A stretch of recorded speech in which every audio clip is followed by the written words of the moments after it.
Israel, no matter what, I know you trying to make it. You covered by the blood, and it's on you like a blanket. So never take it off, keep burning like a bush. I'm here no matter what, just give a little push.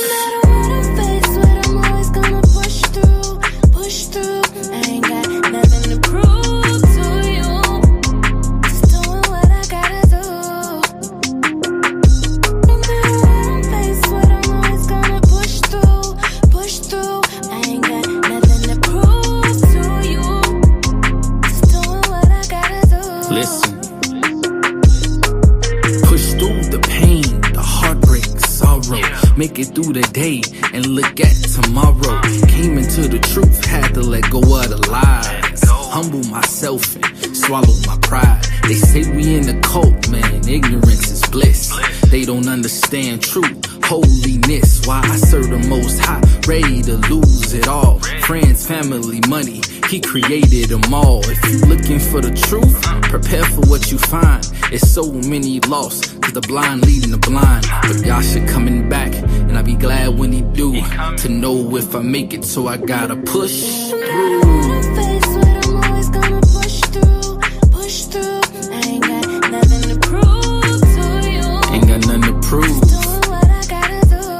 Focused on the Most High. Push through. I ain't got nothing to prove to you. Just doing what I gotta do. Yeah. A higher knows my flaws, sees all my mistakes. He didn't put me on the path to be a reprobate. Strip away the ego, learn my inner self. Hustle in the word, build spiritual wealth. False doctrines will come and I'm knocking them down. Stay focused on the task, not carnally bound. Cause sin is in the flesh, Romans 7:23. And its wages only death, cause ain't nothing for free. Whether doctrine or claims, scripture or names, Sabbaths or fringes, numbers or James. You're chosen by your higher, I'ma tell you what to do. Israel, no matter what, you gotta push through.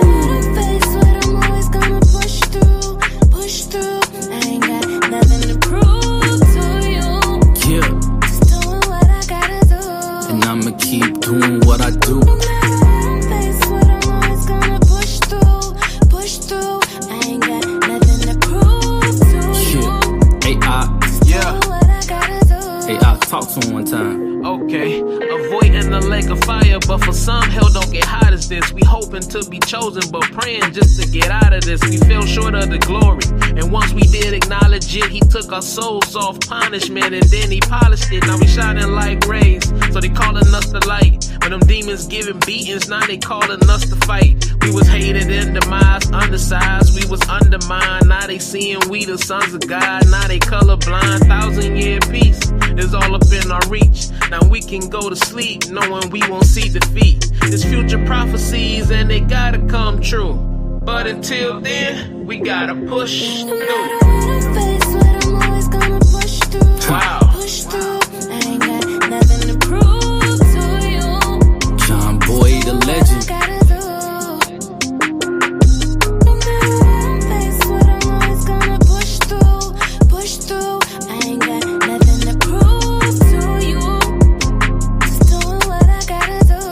Keep pushing, Israel. Israel, I know you hurting, and I know you trying to make it, but you covered by the blood. Push, cause it's on you like a blanket. Super cranky.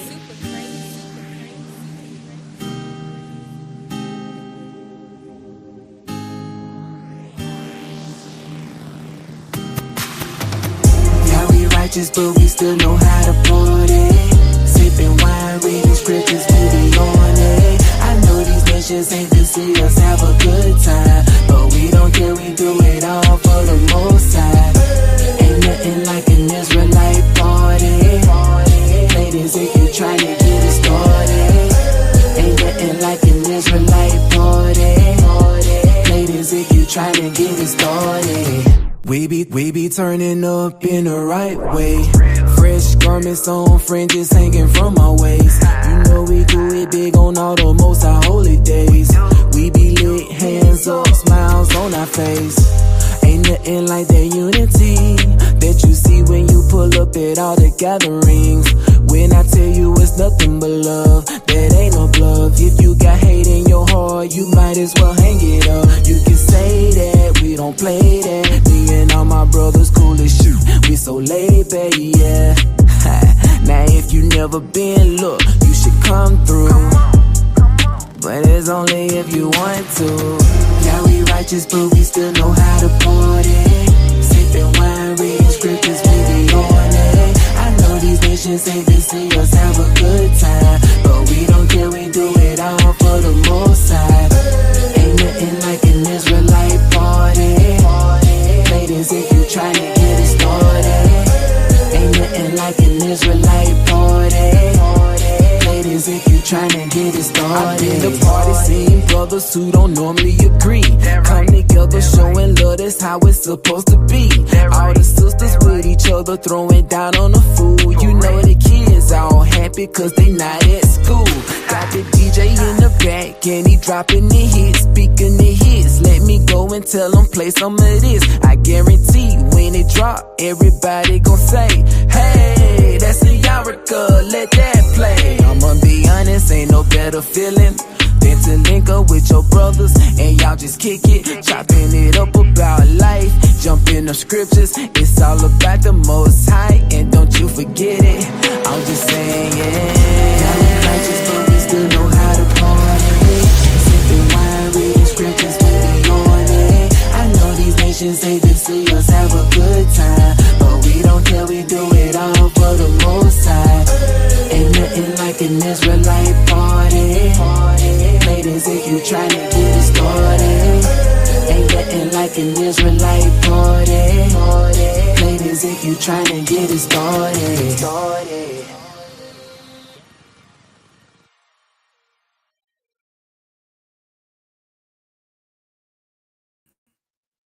All right. Shabbat Shalom, family. Shabbat Shalom. It's your boy Silent Prophet here with Professor S in the building, and this is Shabbat Talk. I'm gonna get right into it. You already saw the All Praises to the Most High banner. We got that back in the building. I'm glad to have that on up there. As you can see, we look a little bit different. We got the branding change, and from Truth Talk Radio to Truth Talk Ministries. Making a more so just a ministerial focus, right? But even though we got that in the intro, you already know how we kick it off. We always kick it off with an all praises to the Most High, and he always gets the absolute loudest applause because he's the reason why we're here. So all praises to the Most High, all honor, worship, esteem, credit, kudos, acknowledgement, fear, reverence, and exaltation be unto him for all of his magnificent and wonderful works, all the information that he blesses us with, and just keeping us alive and withholding his wrath when we deserve nothing but destruction. All praises. And going over to the shout outs. We're going to give Brother David and Sister Sandra a Shabbat Shalom for being the first ones on the panel. Shabbat Shalom, my brother, my sister. Shabbat Shalom, family. Shabbat Shalom. Shabbat Shalom to Sister Ava in the building. Brother Sean's probably right over there with us. Shabbat Shalom to my brother Sean, aka Professor S 2.0. So some say. Shabbat Shalom. Bless you, brother. Shabbat Shalom, everyone. Shabbat Shalom to my beautiful wife, Rib, and partner in crime, Sister Ebony. Happy Sabbath.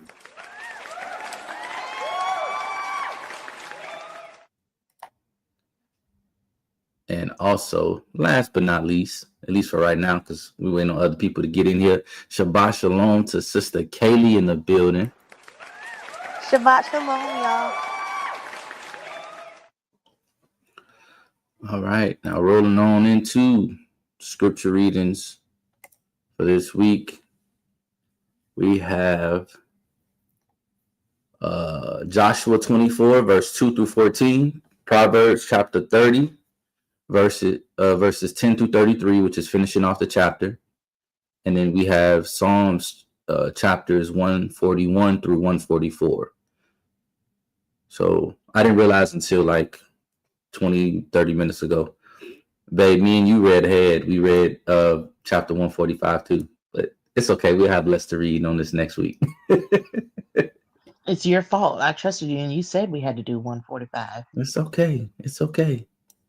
I don't know. Maybe I was trying to like lessen the load on the next week. I don't know. But it's all right. It's gonna get done regardless.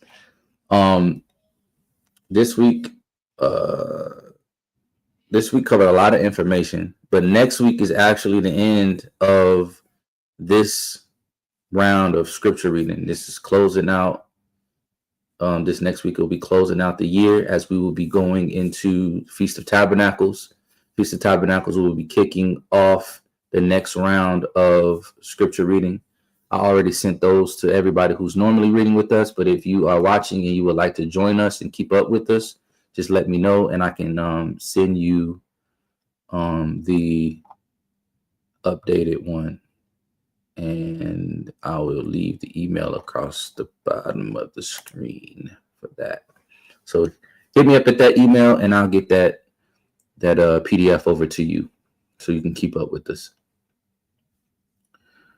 So anybody want to break the ice and kick us off? I'll go. All right, brother. What stood out to you this week? Well, I like Psalms 141, verse 3. Verse 3 is, "O Yahuwah, set a guard for my mouth. Watch over the door of my lips. Let not my heart be inclined to evil, to practice deeds of wrongness with men working wickedness, and let me not eat of their delicacies. Let the righteousness one smite me." Oh, that's what I was going to say. I was thinking 3 through 4, but then when I read 5, I figured I needed to throw that in there because, everybody needs reproof. Let the righteous one smite me, or reprove me in loving commitment. It is oil on my head. Let my head not refuse it. My prayer is still against their evil deeds. Now, I guess you wouldn't know what that last sentence was unless you had previous context, but it was the whole rest of it. I was thinking, it stood out to me that, we all need a guard over our mouth, and, we all need reproof from fellow brethren in a righteous, loving way. So, ain't none of us above reproof, right? Oh, absolutely. Absolutely. That was a great one. And that last one, verse 5, boy, that hit me harder this week than probably ever. Even when we read it, boy, I love that. Absolutely. We got to always make sure we guard our mouths and not being above reproach. And when we receive correction, right, whether it's from a fellow brother or when we receive correction from the scriptures, we have to take that as a positive. We have to take that as an opportunity to get in alignment with the scriptures, to get in alignment with the Most High's word. It's a blessing. It's not a negative. It's a blessing. So if you treat it like anointing oil on your head, you'll never go wrong. Anybody else? It's not along those same lines. Proverbs 30, verse 32.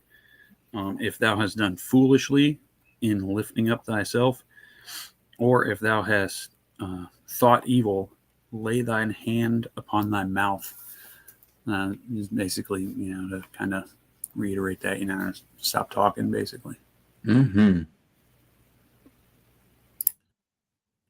Remember last week, the one that stood out to me in Proverbs, where it was talking about a man that's quick to speak, right? He speaks with haste. He's actually worse than a fool. And why that stood out to me so much was because it had Proverbs up until that point had already established so many different verses about how bad a fool is, how bad, operating in foolishness actually is. And then to say a man that speaks with haste is worse than a fool. And then these scriptures coming together, it just, if you can't control your mouth, that is a grave detriment to your character and to your spirit. You need to work on that. Absolutely. Great point there, brother. Great point. Anybody else? Yeah, to add to that, Proverbs 30, verse 30, no, verse 33. Yeah. It says, "For as the churning of milk produces butter, and wringing the nose produces blood, so the forcing of wrath produces strife." So that ties directly in, because anything like stirring up anger or arguing with people, it could go even further. And nowadays, Yeah. people are quick to, it used to be like you'll just beat somebody up, but now it's led to people pulling out like weapons and stuff. Mm-hmm. And things get ugly really fast. And then another verse that stuck out to me, well, a couple verses, was starting in 24. It says, "There are four things which are little on the earth, but they are exceedingly wise. The ants are a people not strong, yet they prepare their food in the summer." So they collect their food ahead of time to prepare for the winter. "The rock badgers are feeble folk, yet they make their homes in the crags. The locusts have no king, yet they all advance in ranks. The spider skillfully grasps with its hands, and it is in kings' palaces." And that stuck out to me because it's like, you look at these creatures and you're like, oh, they're nothing, like, it's just bugs. But the fact that like the Most High like made them wise and made them like successful, and they have different abilities like that to me, that was pretty cool. Absolutely. But you Yeah. got anything to add on that one? Because when we was reading, you had brought that up. On which one? Proverbs 30 verses 24. 24 through 28. I don't have my Bible out. Read it to me again. It was about talking about the ants and the different animals. Oh, Lord, I don't remember what I said when we were reading. I gotta pull my Bible out. Hold on. Kaylee had just read it, is what stood out to her. Well, while you looking for that, go ahead, Professor S. Oh, I was just going to say, it's just like Romans 1 says that we can understand Elohim by his creation, and obviously he made the bugs and the insects and all the animals and funguses and everything, so observing these things teaches us about Elohim, Absolutely. Really cool. Tapping in with his creation is tapping in with the creator.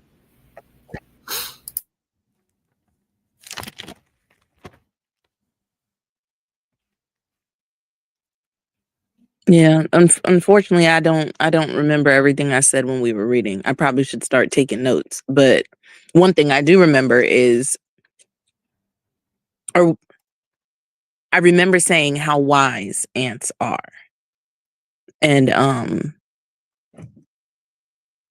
when you read scripture and you see that,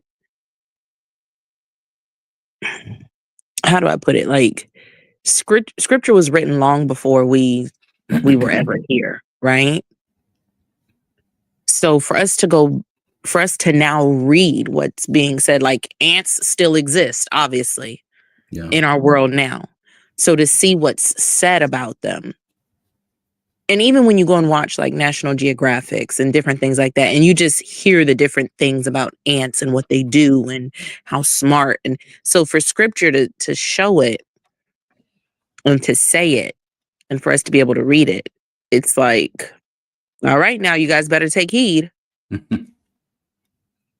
We better listen, you know? So, but yeah, I was definitely in awe in, you know, for that section when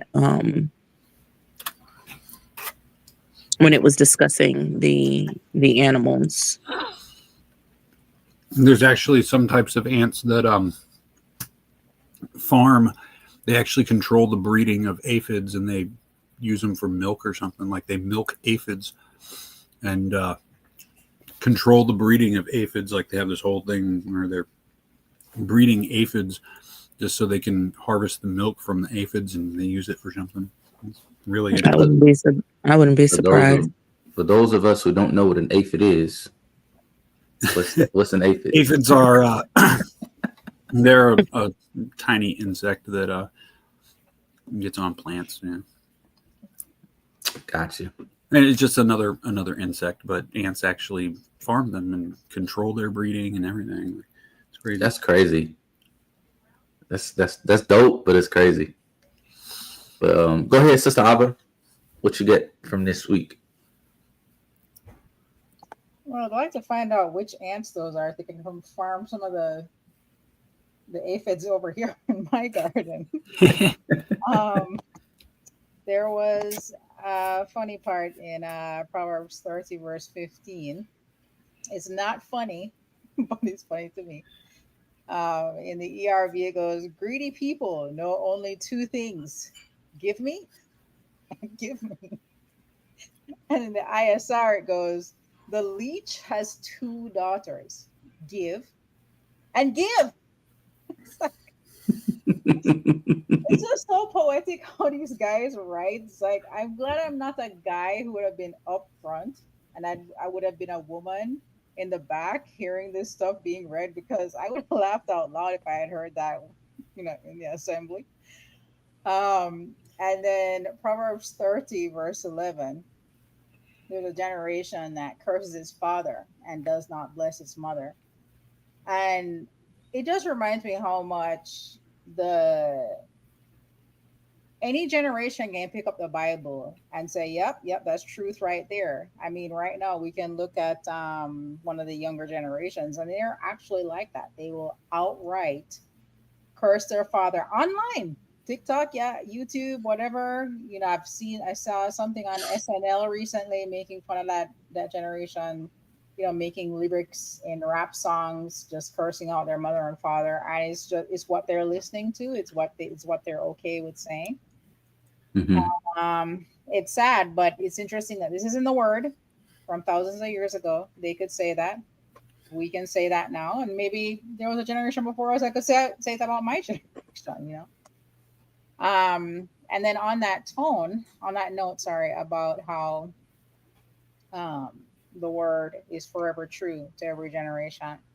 In Joshua 24, verse 14 and 15, sorry, it goes, therefore, fear Adonai. This is Joshua speaking to the people as he's getting old and he's about to, you know, bid them farewell. Therefore, fear Adonai and serve him truly and sincerely. Put away the false deities of your ancestors who served them beyond the Euphrates River and in Egypt, and serve Adonai. If it seems bad to you to serve Adonai, then choose today whom you're going to serve. Will it be the deities of your ancestors who served them beyond the river, or the deities of Amori, in whose land you are living? As for me and my household, we will serve Adonai. And it's interesting how that how Joshua, how each week I've been reading, it's a lot of parts have been paralleling with the Torah portion that I've been reading, which in itself is weird because in any given week I can either be ahead or behind what the rest of the world is doing in the Torah portion just because of our calendar, and sometimes Torah portions double up because of a 13th month or 12-month year. So it's just interesting to me that these parallels keep happening, you know, as we're reading what we're reading and what's going on in Torah portion that I am reading that week. And so the parallel I saw was, you know, Moses did the same thing. And if you think about it, every prophet that comes does the same thing. they speak the choice. They speak the gospel to us. From the beginning, every prophet that's been given to us, they've been speaking about choice and speaking about the reward of the kingdom to come. And in Deuteronomy 29, verse 14, it says, I make this covenant. Moses is speaking to the people as he's going to die. And he says, I make this covenant and this oath, not with you alone, but with him who stands here with us today before Yahuwah our Elohim, as well as with him who is not here with us today. And they're not just talking about people who may have been traveling. They're talking about us. As we're reading the word and we're receiving the choice of the covenant with the Most High, that covenant was being made with us as well. And so I just thought that was really beautiful that, every prophet that comes, every generation that comes, everyone gets to be brought into the fold if they choose the Most High. And just that it's open for everybody. We just have to allow our eyes and ears to be open. And that in of itself is so beautiful to me that we get to choose. Yah does not tell us about the curses just because he's a bloodthirsty deity like the others are, which we've tried to accuse him of being, but he's not that way. He gives the choice, just like when a parent says to a child, don't touch the stove, it's going to burn you. And the child rebels and goes and touches the stove didn't burn him because the parents said, see, I'm sorry, some parents will do that. See, I told you, and make you feel bad. But it's not that the parent turned the stove on you and chased you down and burned you with the stove. You were rebellious. You went and touched the stove, and the stove burned you. And then they have to try to explain to you, this is why I told you this and that, and why you should not do the things I tell you not to do, because I love you, I care for you, and I do not want the curses to happen to you. So praise Yah for opening our eyes and ears, and praise Yah that we get to be in covenant with him. All praises to the Most High. All praises. And the thing that stood out to me, well, there's a lot that stood out to me, but I'm going to pick this particular one because it's relevant to today's topic. Brother David said, man, I touched that stove so many times. Me too, brother. I wonder how I have any light left on this little hand right here. But Proverbs chapter 30, verse 20. Such is the way of an adulterous woman. She eateth and wipeth her mouth and saith, I have done no wickedness. And when I read that, I was like, wow, I thought about a lot about like today's society, and not just the women, but the brothers as well, how this serial fornication is just happening, and it's not like it's happening and no one cares. It's become a part of normal society. People are praised for their body counts and other people are shunned for their body counts. But the fact that it's just become so part of the normal walk in today in the world is crazy. And it's gonna play a part coming up here pretty soon when we get started into the lesson. But anybody else got anything before we go over to next week's scripture reading?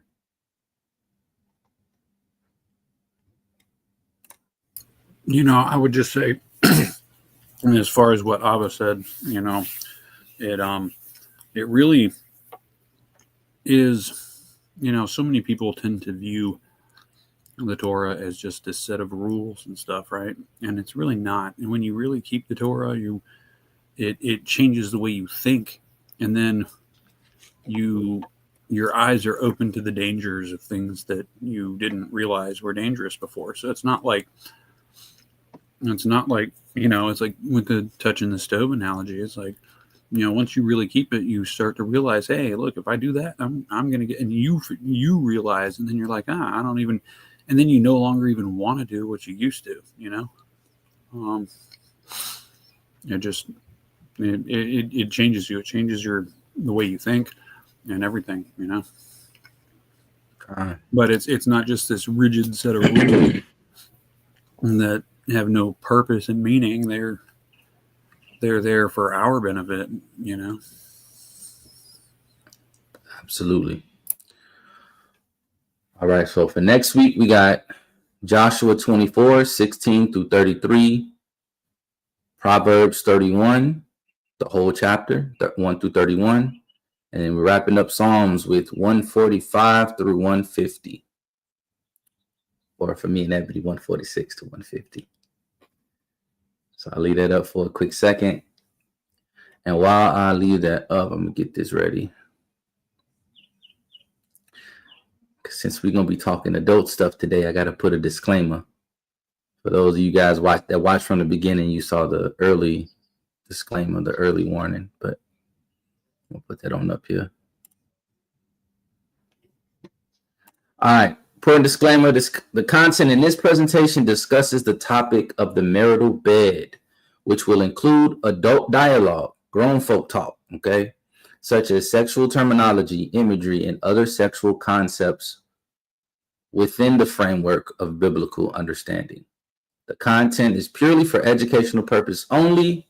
Viewer discretion is advised. I sound like that voice that comes over when you're watching a movie that's like rated R. But yeah, we're talking about the marital bed. This is a very highly debated topic, and not just among regular people, regular believers. You take it goes to chain theologians, scholars, pastors, preachers, teachers, you name it. Everybody got their own understanding and interpretation of the marital bed being undefiled and what that is and what it's supposed to be and all of these things.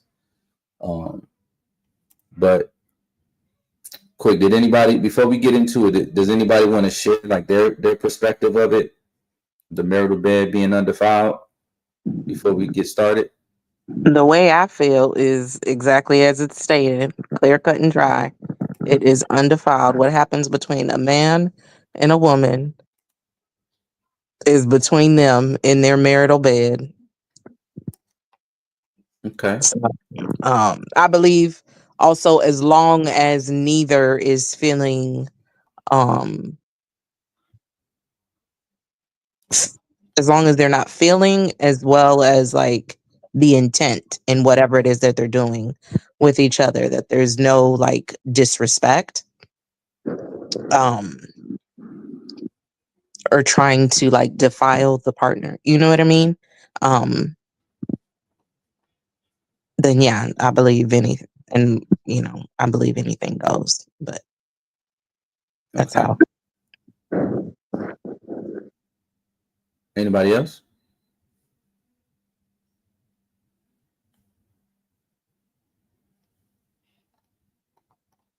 All right.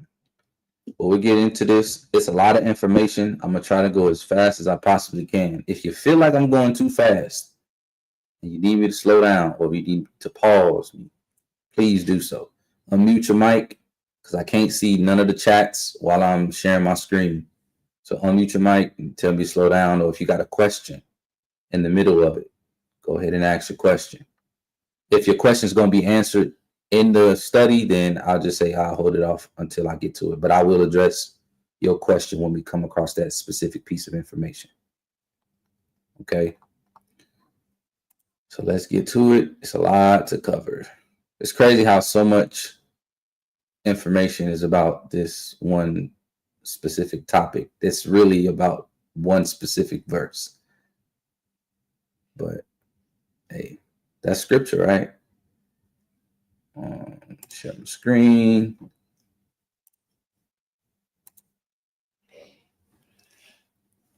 Everybody can see? Yes. All righty. Again, remember, this grown folk talk. So, if these types of subjects are make you uncomfortable, feel free to back out. Feel free to change the video if you're just watching it or watching the replay. This grown folk talk. We grown folk, but we examine in the scriptures. Everything here is going to be grounded firmly in the scriptures. So the marital bed undefined. This study is not to pressure anyone. Okay. to restrict themselves from certain sexual acts, nor is it to pressure anybody. I think I worded that wrong. It's not to pressure anybody into doing any specific sexual acts, and it's not to pressure anyone to refrain from doing any sexual acts. Okay, it's just simply giving you the true context of the scriptures. So the marital bed has been a serious point of contention among scholars, theologians, and believers for quite some time. It sparked massive amount of debate, changed how individuals look at sexual intercourse. This part right here, though, right? Maybe some of us here on the platform have run into this situation. And even in some cases, okay, it has severely impacted marriages of believers based upon how they interpret the scriptures. This brings us to the predominant scripture that calls the marital bed into question, Hebrews chapter 13, verse 4. Let me say before going any further that I understand that there are various interpretations, as many, right? A lot of them are a blend or a slight tweak from the primary two, okay? And that's really what we're going to go into today. We're going to focus on the primary two, and I understand both, okay? I understand that points, and we're going to really go into both points. We're going to see where they're coming from, what's their justification, right? But I believe that the primary two viewpoints on this is missing some key pieces of information. Okay, and it's understandable. There's a lot of things that we can easily miss in the scriptures, but that's why we study, right? So we're going to discuss the popular position, the more popular position on Hebrews 13:4. Many believe this verse is saying that nothing a married couple does sexually to one another is a sin. They interpret the marital bed as the literal bed or bedroom in a marriage, which is permissive of anything as long as it's within the confines of marriage. Others say that this is actually enforcing that a married couple is only permitted to do certain basic sexual acts together, most commonly excluding oral, anal, and other forms of what is considered taboo types of sex. Okay, you got the one side that says the marital bed is, the floodgates is open, free reign, anything goes, and then the other side is like, no, the marital bed is you have to keep it sacred. You can't do certain things, right? And then they extremely restrict what you're able to do. And so, to be completely transparent, in times past, before studying this topic in great detail, I held the position of the majority that undefiled meant that nothing is undefiled in the marital bed. But as I read the verse in context, I have a different position and full understanding on the meaning of this verse.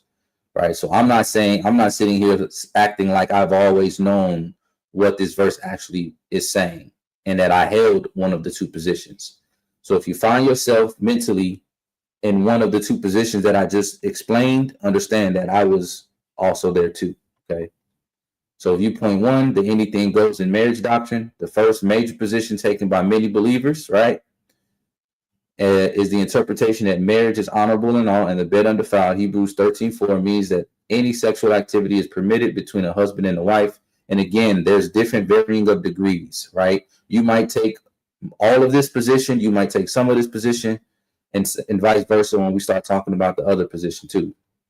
And so things like oral sex, anal sex, role play, dominance, submission, threesomes, foursomes, open marriages, use of toys, mutual masturbation or singular masturbation, and even unconventional acts not explicitly condemned in scripture, etc., etc.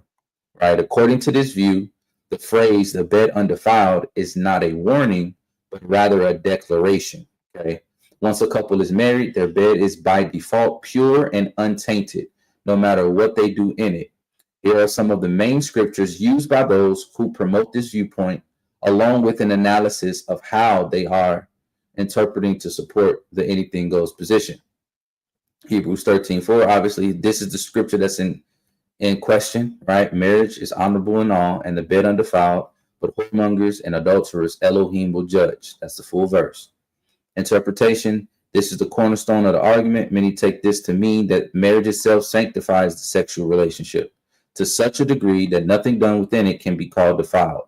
And the contrast with whoremongers and adulterers is interpreted as a contrast between lawful and unlawful sex, not pure versus impure acts. Okay.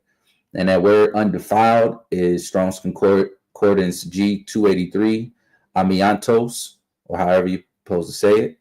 And we'll get much deeper into this specific word and all of the words from this verse much later. We'll go into the Strongs and get all of that, but this is just a basic breakdown.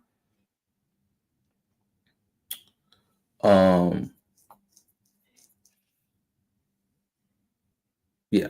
So 1 Corinthians 7, 2-5, it says, nevertheless, to avoid fornication, let every man have his own wife, and let every woman have her own husband. Let the husband render unto the wife due benevolence, and likewise also the wife unto the husband. The wife hath not power over her own body, but the husband, and likewise also the husband hath not power over his own body, but the wife. Right? So many use this to argue that each spouse has full access to the other's body, which includes sexual intimacy without restriction. They argue that this mutual ownership gives room for sexual creativity and flexibility, and anything the couple agrees to is permissible. While this is true to a degree, there is much more to it, of which we'll address later. Song of Solomon, various passages, but let him kiss me with the kisses of his mouth, for thy love is better than wine. That's chapter 1, verse 2.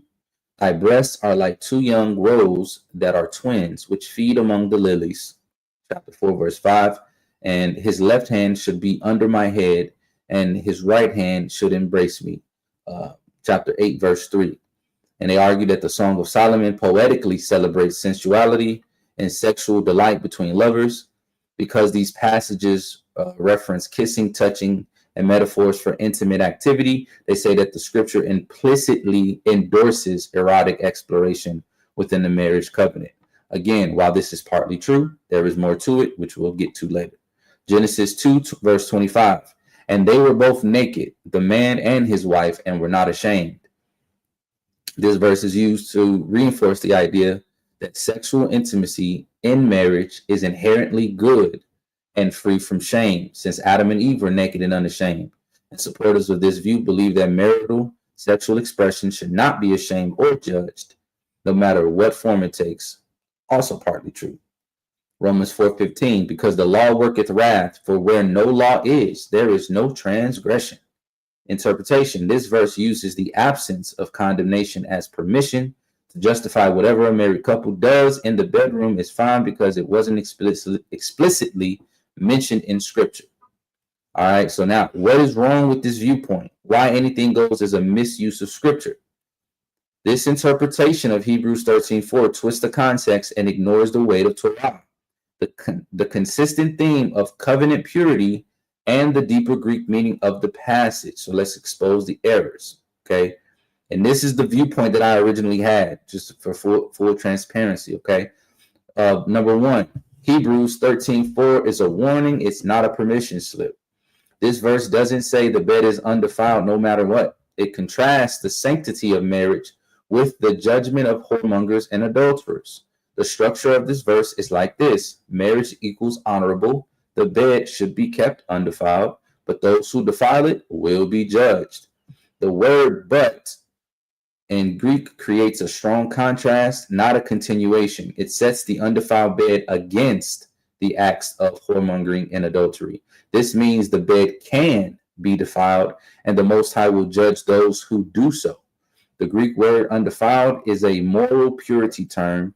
The word amiantos isn't about ceremonial cleanliness or cleanness. It refers to moral purity. It's used in Hebrews 7:26, which says, for such an high priest became us, who is holy, harmless, undefiled, separate from sinners, and made higher than the heavens. Describing the Messiah as holy, harmless, undefiled, and separate from sinners. James 1:27, pure religion and undefiled before Elohim and the Father is this, to visit the fatherless and widows in their affliction, and to keep himself unspotted from the world. Pure religion is to keep oneself unspotted from the world, and not the religion of today, how they modernized it, the religion that the scriptures was talking about. This means the bed must remain spiritually unspotted, not just consensual, i.e., consent does not sanctify sin, okay? Just because two people that are married agree, that doesn't automatically make it acceptable in the eyes of the Most High. Number 3, 1 Corinthians chapter 7 speaks of mutual authority, not sexual license. Paul says that a husband and wife have mutual authority over each other's body. This promotes unity and service, not unrestricted lust. While it's partially pertaining to the physical confines of the marital covenant, the body, there's no mention of specific acts. The passage's primary focus is on faithfulness and duty, not creative sexual exploration. It should not be isolated solely to justify sexual license, okay? And the word solely is important there, because all of these things are going to be played again, and you're going to see some of these scriptures come up again later in different viewpoints and explanations, but you're going to get a full context and a totality of scripture, not just cherry picking, for specific purposes, okay? Song of Solomon is poetic, not doctrinal. This book is basically a Hebrew love poem, not a sex manual. And I can attest to this because I just finished reading this entire book like a week ago. Its metaphors are poetic and symbolic, not to be interpreted solely, again, there's that word, as explicit descriptions of bedroom acts. While these scriptures can be used to complement a contextual argument for sexual exploration between a husband and a wife, to use its use of poetic language to justify all sexual acts is a bit of a reach. Nakedness in Eden does not prove anything goes. Adam and Eve being naked and unashamed speaks to innocence, not eroticism. There were no perverse imaginations at that time. The Torah later goes on to regulate sexual conduct, showing that even within marriage, there are boundaries, like Leviticus chapter 18, for example. Again, while it can be used as a complementary argument, it should not be used as sole justification. Number 6, where there is no law, there is no transgression. Romans 4:15. This is true, but it cuts both ways. Those who use this to excuse any sexual act must also accept that the law forbids certain types of sexuality, okay, such as bestiality, Leviticus 18:23, incest, Leviticus 18:6-18, period sex, having sex with the woman when she's on her monthly cycle, Leviticus 18:19, homosexual acts, Leviticus 18:22. The absence of a specific ban does not mean anything is allowed. It means we must stay within the spirit and intent of Torah, okay? Not presume freedom where caution is wise. We should always do everything with wisdom, okay? Overall, this viewpoint basically takes a powerful warning and turns it into a blank check. Rather than seeking holiness and purity in marriage, it seeks permission to do anything under the label of marriage. But marriage is not a loophole for sin. It is a covenant to be guarded, right? And that word guarded, I'm explaining it from the Hebrew perspective, right? To guard it, to keep it, to protect it, to uphold it, right? To obey it. Not a covering for unclean behavior done in the dark. While there is a plenteous freedom of sexual exploration within the marital bed, it is only undefiled when it remains in the bounds of purity, respect, okay, and Torah's moral standards. Second viewpoint, sex is only for procreation and modesty. The extreme restricted view, okay, is like the opposite of the other. This view holds that only biblically justified purpose for sexual relations is procreation. For example, to be fruitful and multiply, according to the scripture, right? Any act that sees pleasure alone is seen as lustful, selfish, or fleshly. Marital sex is expected to be modest, infrequent, and missionary in style, without creative expression or intense physicality. This view often comes from the older Christian ascetic traditions or modern holiness movements, which emphasize self-denial and moral purity as a rejection of carnal pleasures, even within marriage, okay? Core beliefs and practices of this view: sex should only happen to conceive children, not for enjoyment. Any sexual act that does not result in the possibility of conception, for example, oral, anal, or any non-missionary positions, is sinful, is considered sinful. Passionate expressions or too much enjoyment in the bedroom are equated with lust. Spouses who enjoy sex too much are considered to have spiritually weak flesh. Now, again, as I said earlier, these are like the two primary views, and of course there's different variations. So you might fall on one side or the other, but you might not necessarily agree with all of the tenets of that specific viewpoint. So you might say, nah, we supposed to enjoy it, and it's not just to conceive children, but I don't do, say some of these sexual positions or whatever, right? So it's not a blanket statement to cover everyone. And then also celibacy is often promoted as the higher calling, even for married couples, if they are strong in spirit. Genesis 1:28, and Elohim blessed them, and Elohim said unto them, be fruitful and multiply and replenish the earth and subdue it, and have dominion over the fish of the sea and over the fowl of the air and over every living thing that moveth upon the earth. Interpretation. This is used to argue that the original and only intent of sex is reproduction. Anything that does not aim at this is viewed as a deviation from its created purpose.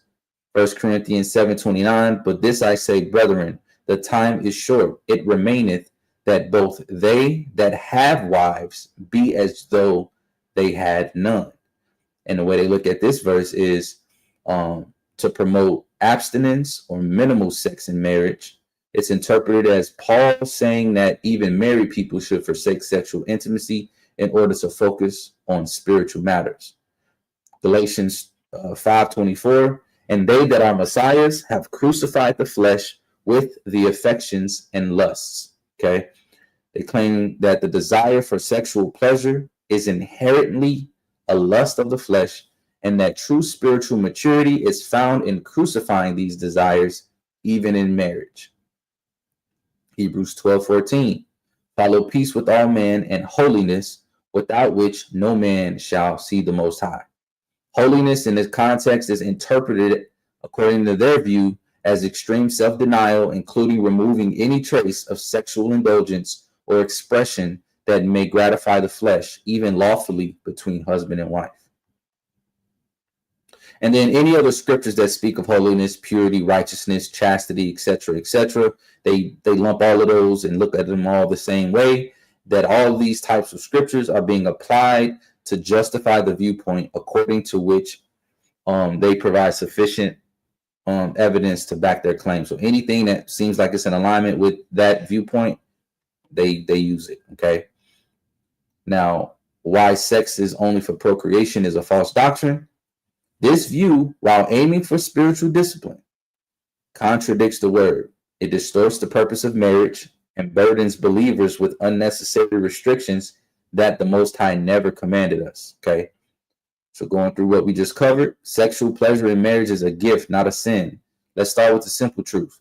The Most High created pleasure. The first marriage in Genesis shows that the man and his wife were naked and unashamed. Okay. And they both were naked, the man and his wife, and were not ashamed, showing that intimacy was blameless and blessed before sin entered the world, not to be used to justify unrestricted intimacy, but within the context of what is actually permissible in the word. Furthermore, Sarah's words in Genesis 18:12 are very telling.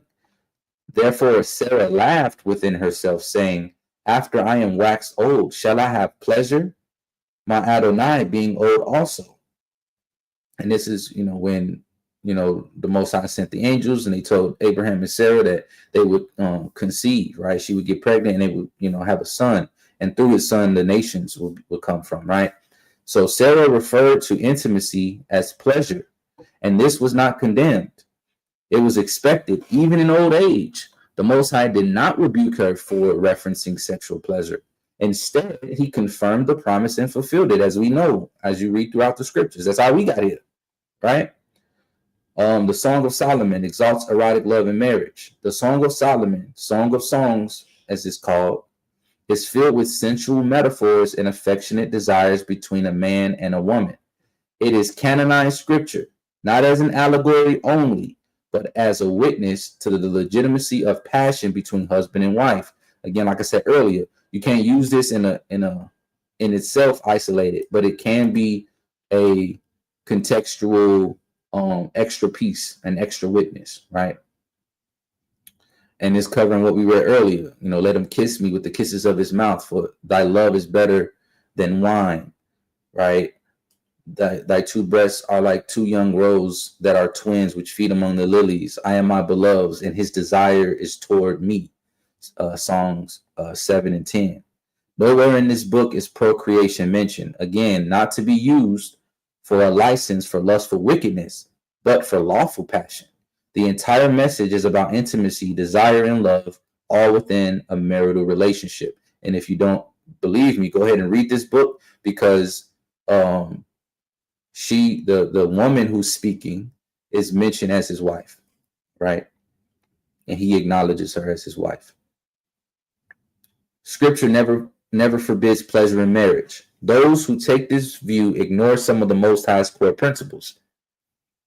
Let's go to Deuteronomy 4:2. You shall not add unto the word which I command you, neither shall you diminish aught from it, that ye may keep the commandments of the Most High your Elohim, which I command you.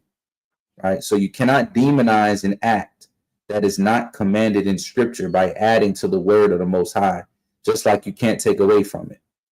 And then again, going there to that Romans 4:15, like I said, it's a double-edged sword. Where no law is, there is no transgression. Where there is no explicit command, there is nothing to transgress.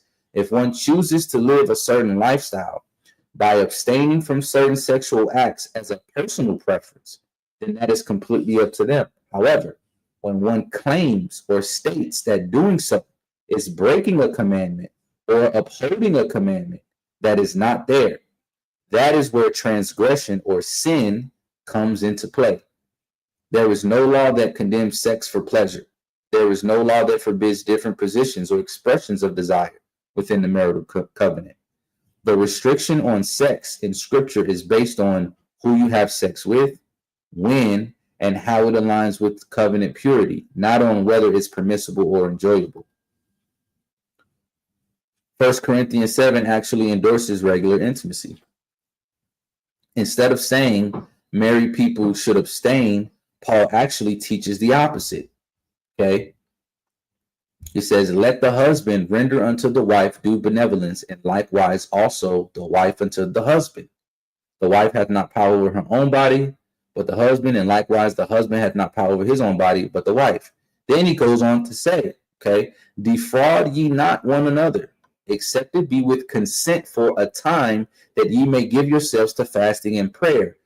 Okay, so he says don't withhold sex from each other unless you agree that it's for a specific time that you devote yourself to fasting and prayer. But then he says, and come together again, that Satan tempt you not for your incontinency. Okay,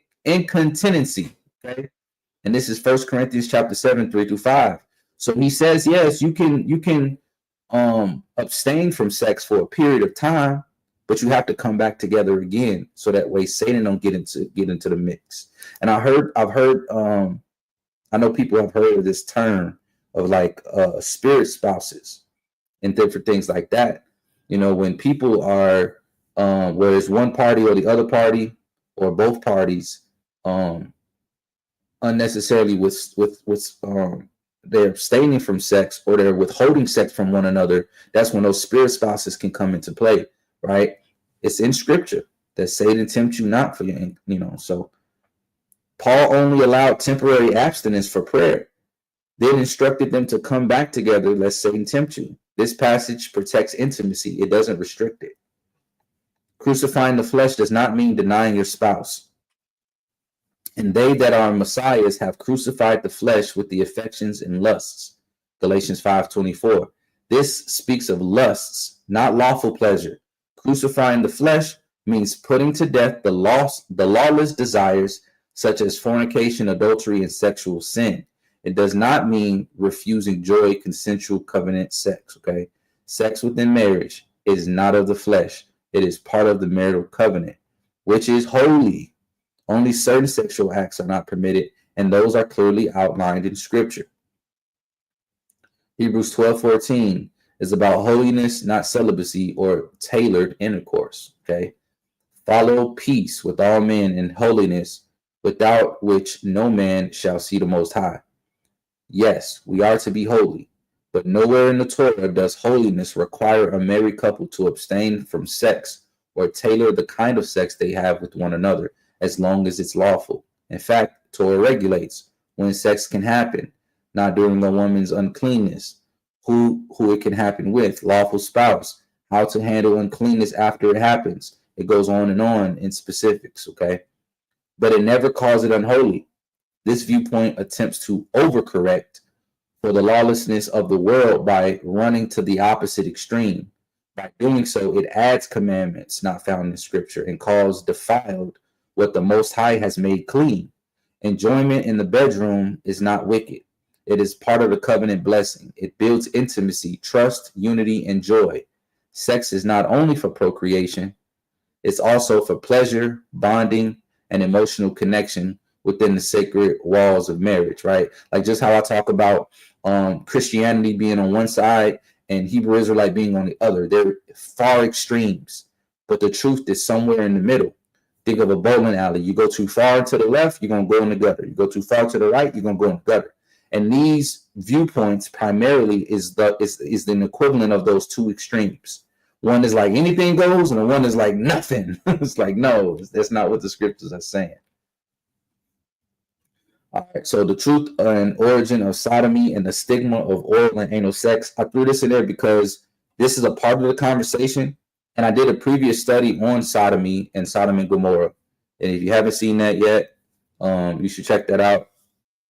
It has a lot of good information in there, but I did like a condensed quick version of that in here to explain and give context to contrast some of these words, because the word sodomy has been given a specific negative connotation. And when we read it in Scripture, we attribute that to specific sexual acts, not actually what it is. But what the Bible really says about sodomy. For centuries, the word sodomy has been used as a religious tool.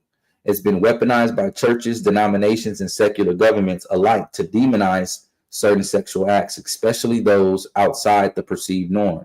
But as we often say in our fellowship, words matter. And before we accept the world's definition of a sin, we need to see if the Most High actually said it was one in the first place. Let's start by asking, what was the real sin of Sodom? Okay, the modern usage of sodomy implies unnatural sex acts, especially anal sex, oral sex, or homosexuality. But the Scripture gives us a very different diagnosis of Sodom's condition. Ezekiel 16:49-50. Behold, this was the iniquity of thy sister Sodom. It's saying this was the iniquity, the sin of Sodom. Pride, fullness of bread, and abundance of idleness was in her and in her daughters. Neither did she strengthen the hand of the poor and needy. And they were haughty and committed abomination before me. Therefore I took them away as I saw good. So this verse says absolutely nothing about the modern understanding of sodomy. Instead, it lists pride, gluttony and laziness, neglect of the poor, haughtiness or arrogance, right, and abomination. But this term here is general, not specific. The only direct sexual mention comes from Genesis 19, when the men of Sodom sought to force themselves sexually upon Lot's guests, the angels that were in disguise, okay? And this is the verse. And they called unto Lot and said unto him, where are the men which came in to thee this night? Bring them out unto us, that we may know them. Genesis 19:5. That was violence, not mutual consent. That was perversion, homosexual, i.e. men on men, not private, intimate between spouses. This leads us to a powerful realization that has been ignored by religious organizations and theologians alike. Sodom's sin was not defined by a specific sexual position or behavior. It was defined by violence, cruelty, and corruption. Exposing the mistranslation, the term sodomy was not even coined until the Middle Ages. We're using something that came out between the 13th and 17th century, okay? Long after the scriptures were written. It entered English through Roman Catholic tradition and not Hebrew usage. Nowhere in the Torah will you find a term that matches sodomy as it's used today. That alone should give us pause, or selah as we understand it, right? When you read them Psalms. In fact, the Hebrew terms used to describe unlawful sexual behavior, like tobah, meaning abomination, are typically associated with idolatry, adultery, incest, homosexuality, and bestiality. But or anal sex within a marriage covenant is never described using these words, not once. So why do people think these acts are forbidden? Cultural discomfort, influence from the Catholic Church and Greek philosophy, misunderstanding of Sodom, an assumption that what feels unusual must be sinful. But where there is no law, there is no transgression. The marriage itself is not even needed to support the fact that such acts are not a transgression of Torah.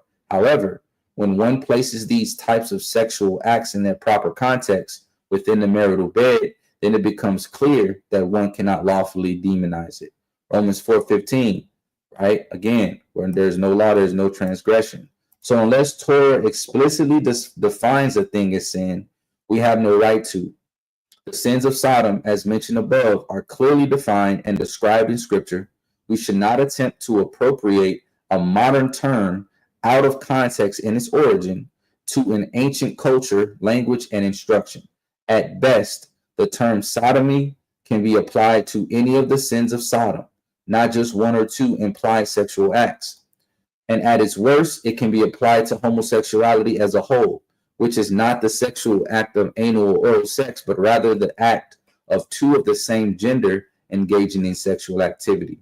A man should not lay with man as with woman, and a woman shall not lay with woman as with man, according to the scriptures, right? Because sex was created to be between a man and a woman. A traditional married couple has discretion to engage in any sexual act they deem pleasurable within the marital bed, as long as it is not explicitly mentioned as sin in scripture, such as fleshly lust, idolatry, adultery, incest, homosexuality, and bestiality. This is what keeps the marital bed undefiled. What about masturbation? Let's go deeper. Another act that's demonized but not actually condemned in scripture is masturbation. The case of Onan is often used in Genesis 38. The story that most Christians and other individuals use to condemn masturbation is found in the story of Onan, verses 9 and 10. And Onan knew that the seed should not be his. This is when he was supposed to go into his brother's wife after his brother died and raise up a seed for him. This is actually instructed in the Torah. This is a commandment, okay? And Onan knew that the seed should not be his, and it came to pass when he went in unto his brother's wife, when he had sex with her, that he spilled it on the ground, lest that he should give seed to his brother. And the thing which he did displeased the Most High, wherefore he slew him also, okay? So he knew what he was supposed to do. He knew what his responsibility was, and he chose not to do it, okay? But context is king. The sin here was not the spilling of seed. It was refusing to fulfill the law of the levirate duty, or taking up seed for your brother. His brother had died without a child. Torah required him to raise up seed in his brother's name. Okay, the first son that's born between him and his brother's wife is going to take on his name to continue the family lineage. That was a Torah. And this is the commandment from the scriptures. If brethren dwell together, and one of them die, and have no child, the wife of the dead shall not marry without unto a stranger. Her husband's brother shall go in unto her, okay, and take her to him to wife, and perform the duty of a husband's brother unto her. And it shall be that the firstborn which she beareth shall succeed in the name of his brother which is dead, that his name be not put out of Israel. And if the man like not to take his brother's wife, then let his brother's wife go up to the gate unto the elders, and say, my husband's brother refuseth to raise up unto his brother a name in Israel. He will not perform the duty of my husband's brother. Then the elders of the city shall call him and speak to him, And if he stand to it, or if he stands by it, right, and say, I like not to take her. Okay. So there was still a choice in this matter. Then shall his brother's wife come unto him in the presence of the elders, and loose his shoe from off his foot, and spit in his face, and shall answer and say, so shall it be done unto the man that will not build up his brother's house. And his name shall be called in Israel the house of him that hath his shoe loosed. That's Deuteronomy 25, verses 5 through 10. Most do not realize that this was a grave sin for two reasons. Many only focus on one of them. Okay. Either the people that is, talking about masturbation being wrong. They talk about the spilling of the seed. You ain't supposed to spill your seed. And then they talk about the lust aspect of masturbation, which we'll get to in a minute. But it was a sin because he refused to perform the duty of raising up seed for his brother. He had the right to refuse and face the consequences according to Torah, which would have resulted in shame, but not death. Okay, but remember what happened to Onan is that the Most High was displeased and killed him. Okay, so this is the first part. And this is what the people focus on. But this is a second part that they don't focus on. Okay, the second sin was because instead of just refusing like he can in the scripture, he could say, no, I don't want to do it. She unloosed his shoe. She spit in his face, and he's shamed in front of all of Israel. But instead of just refusing, he had sex with her.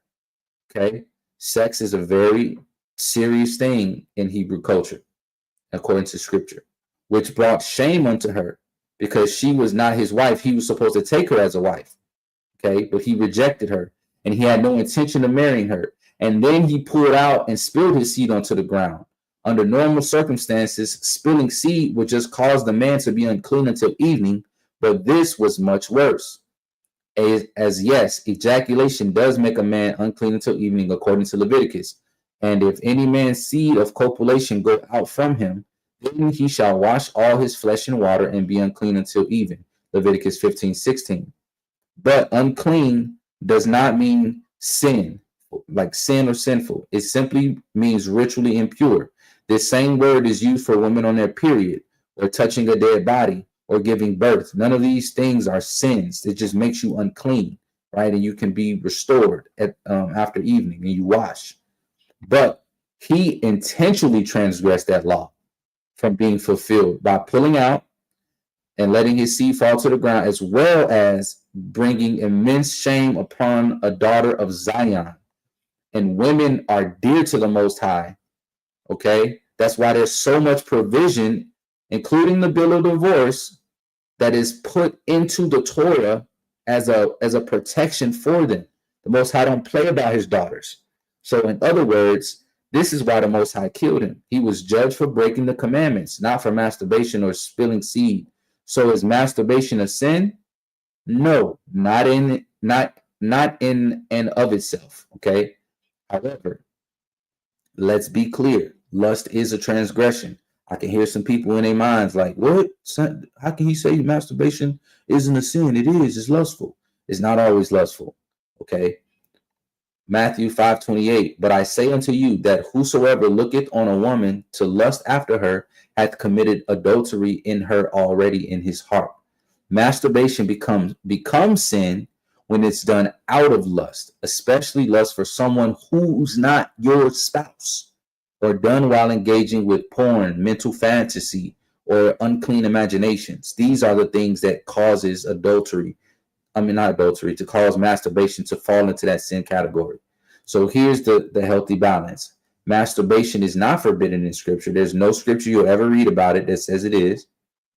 But if it involves lust or unclean thoughts, it crosses into sin.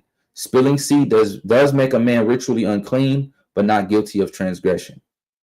Okay. There are many in the body today, husbands, wives, singles, and even celibates, who are burdened with shame over acts that scripture. Somebody has to say something? I have a question. Yeah. But I thought masturbation was wrong because,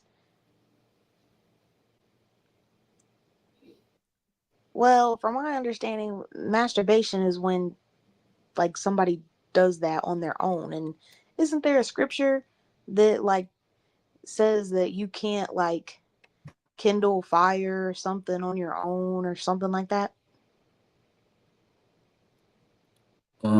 If it is, I don't think the context applies to masturbation.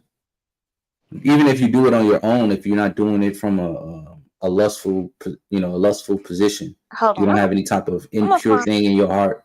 There's nothing that prevents that. I'm gonna find the scripture because maybe I'm not saying it right. I'm gonna find it. Hold on.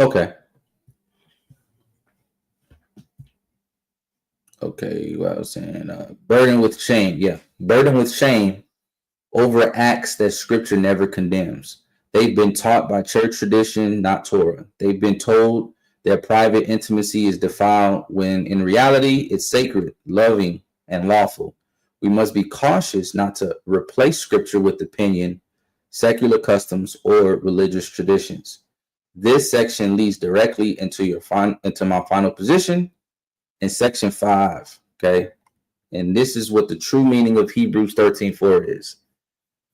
So we're going to quickly recap. We got the one viewpoint that says anything goes, right? It opens the door to all forms of wickedness, threesomes, pornography, domination play, even spouse swapping, as long as it's consensual. But consent does not override the commandments.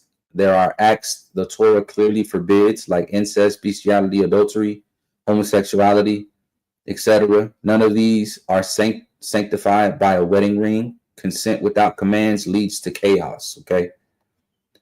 Viewpoint 2, they look at Hebrews 13 as a limitation for couples, married couples, to only vaginal missionary style sex.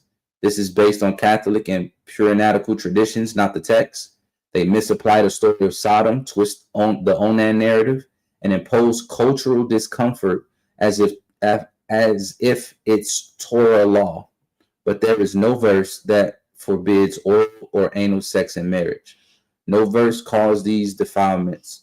No prophet, no apostle, not even the Messiah ever made this claim. In truth, both positions fall short. One opens the door too wide, the other slams it shut in areas where the Most High never gave such a law. But scripture does give us the true context for intimacy. Okay, this is back to Hebrews 13:4. Marriage is honorable in all, and the bed undefiled. But whoremongers and adulterers the Most High will judge. We're going to break this down. This is where we're going to get into the actual words here, okay? So marriage is honorable in all. The Greek word for honorable is timios, meaning precious, valuable, held in esteem. The Most High does not look down on marriage. He esteems it. It is a covenant that he created, blessed, and guards. It's the first institution he formed before governments, before Israel, before sin entered the world, okay? To say that sexual pleasure within the covenant is defiled is like saying the Most High created marriage itself to be impure, which is nonsensical, okay? Now, the word for marriage is gamos, is Strong's Concordance 1062. It means marriage, wedding, wedding feast. And this is a straight copy and paste directly from the Strong's Concordance. I know it looks different, but once you copy and paste it, the words turn black instead of that light blue. But it also means nuptials, a wedding celebration, right? Marriage, wedding. You come down. Marriage, matrimony. The specific context of Hebrews 13:4, marriage and matrimony. It's option number 2. So if you go into the Strong's Concordance, scroll down to number 2, you'll get the specific context of Hebrews 13:4. Now, honorable that's mentioned in Hebrews 13:4 is timios, okay? 5093, precious, valuable, honorable. Scroll down, dear, honorable, more, most, precious, had in reputation, valuable, costly, honored, esteemed, beloved. Come down to the Thayer's Greek lexicon, metaphorically, held in honor, okay? Held in honor, esteemed, especially dear. The context for Hebrews 13:4 specifically. Come down to B, you're going to find it there, okay? And then down in the topical lexicon, it gives additional context. Hebrews exhorts marriage is to be honored among all. Hebrews 13:4, What the marketplace calls common, Scripture esteems as precious, binding holiness to everyday relationships. And the bed undefiled. Let's focus on this phrase. The Greek word for undefiled is amiantos, meaning not stained, not polluted, morally clean. The verse does not say the bed becomes undefiled because of what the couple avoids. It says the marriage bed is already undefiled because it is protected and sanctified by covenant. And then the word for bed here is 2845, is coite or coit, okay? Bed, marriage bed, and sexual relations. Scrolling down, figuratively, the marriage bed or sexual intercourse. And then in certain situations, not in Hebrews 13:4, but in certain situations, it can mean the male sperm or even conception itself, okay? Bed, chambering, cohabitation. It can also mean to live together and things like that. Now, going to the Thayer's Greek lexicon, where you get the specific meaning of it. It says specifically the marriage bed, right? But here's the piece: of adultery. Of adultery.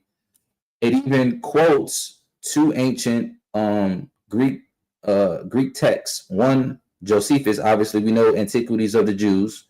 Josephus was a Jewish historian, a almost universally acknowledged Jewish historian, as his work being valid by secular scholars as well as believers who are scholars.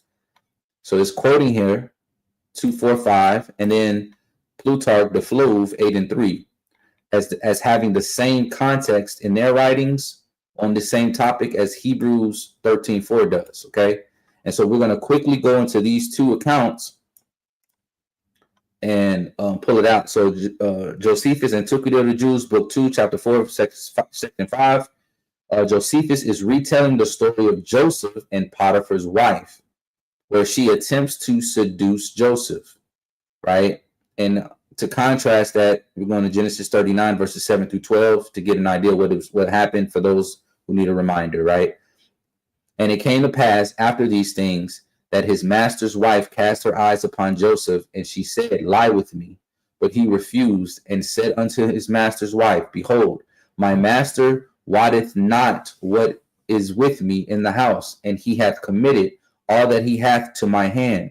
There is none greater in this house than I, neither hath he kept back anything from me, but thee."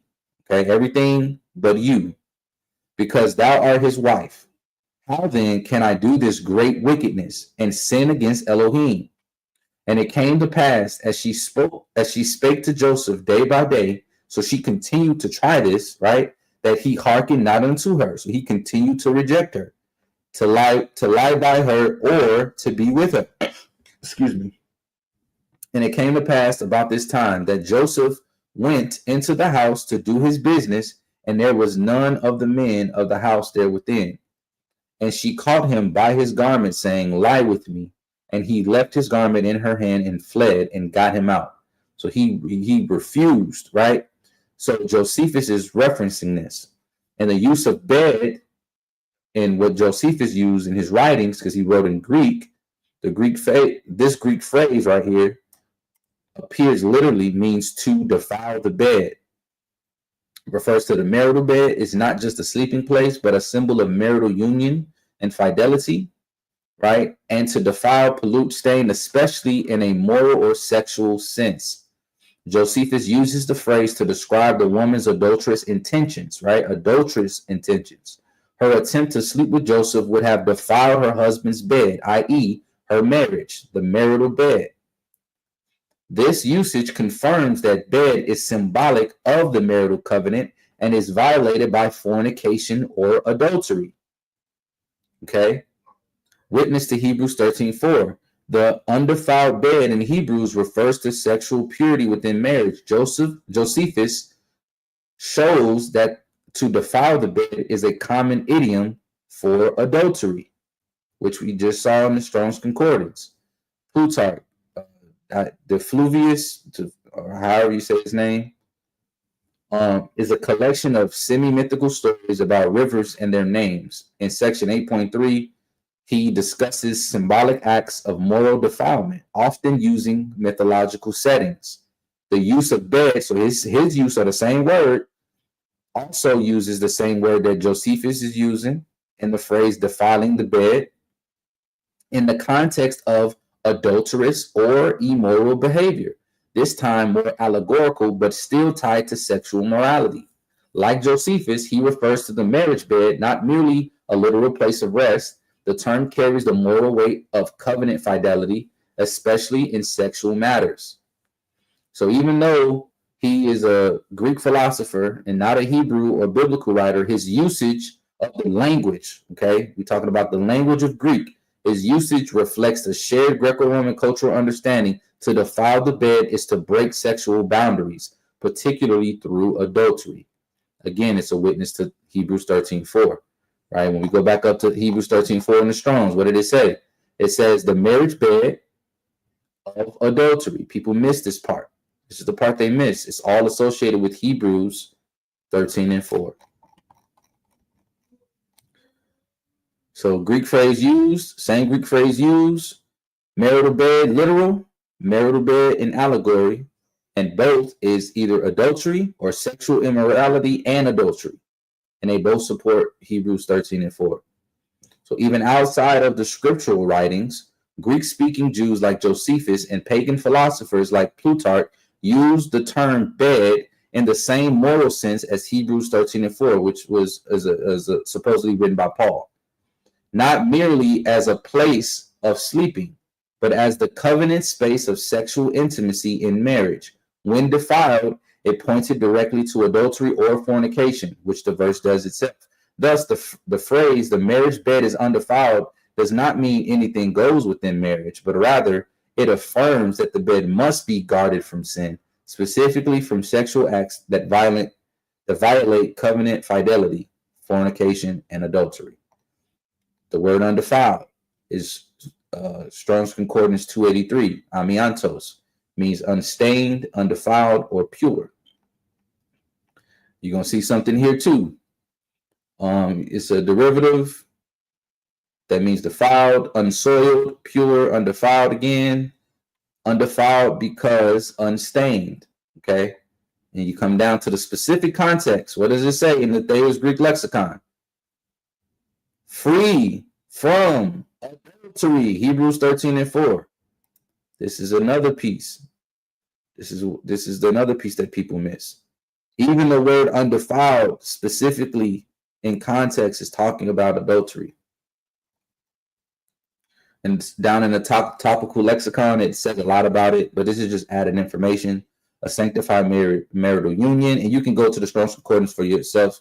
I don't have to go through all of this for time purposes. Or sexual defilement, New Testament usage, Hebrews 13:14, marriage and moral purity.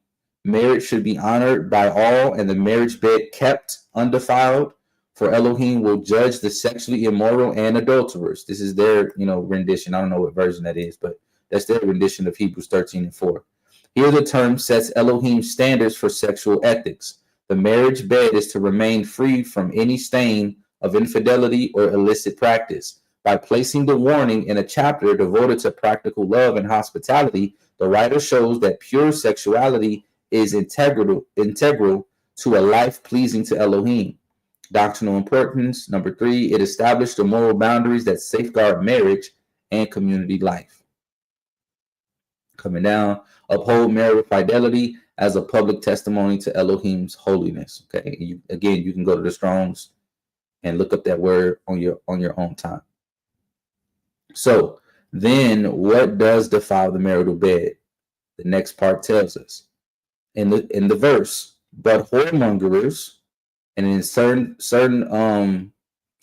Bible versions, whatever Bible version you have, your version might say fornicators, okay, whoremongers or fornicators, and adulterers the Most High will judge.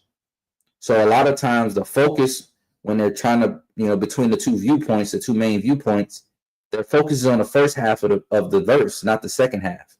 When the second half is showing a clear contextual connection to what undefiled actually is. So whoremongers, this refers to those who practice sexual immorality, including fornication, prostitution, and lustful behavior outside of a marital covenant. That word that's used for whoremongers in the verse is fornicators, or 4205, and it's the Greek word pornos. Sound familiar, right? Pornos means fornicator, sexually immoral person, okay? Fornicators, immoral people, immoral persons, immoral men, immoral person. A male prostitute for hire. That's number one. By analogy, it says a sex addict, a debauchee, somebody who deals in debauchery, or a pornographer. And then by extension, one who is sexually or morally unrestrained. Okay. I remember earlier, when I pulled that verse out of Proverbs, where it says, such is the way of an adulterous woman, she eateth and wipeth her mouth, and saith, I have done no wickedness. One who is sexually and morally unrestrained, right? And obviously adding the adultery on top of that. Fornicator, whoremonger. Coming down to the Thayer's Greek lexicon. Universally, a man who indulges in unlawful sexual intercourse, a fornicator. And that's according to all of these, but as well, Hebrews 13:4. Okay. And it makes a connection to Esau. Esau is cited as an example so that no one is sexually immoral, pornos, or profane, demonstrating how despising divine privilege and indulging bodily appetites are intertwined. The marriage bed must be kept undefiled, for Elohim will judge the sexually immoral and adulterers. Now for adulterers, those who betray the covenant by bringing in another person or step bounds of fidelity. The word for adulterer is 3432, moichos. It means a male adulterer or an apostate. Coming down, an adulterer, Hebrews 13:4. So Hebrews clearly declares what its true meaning is. If we just read in context, marriage is honorable and all and have been undefiled, because this is the part that everybody focus on. But whoremongers and adulterers, the Most High will judge. Now, everything that Scripture provides a clear indication as to what is sin, what sexual acts are sin, and all of that falls into one of these categories. It falls into adultery or it falls into whoremongering. This is the part that people look over. They miss this part.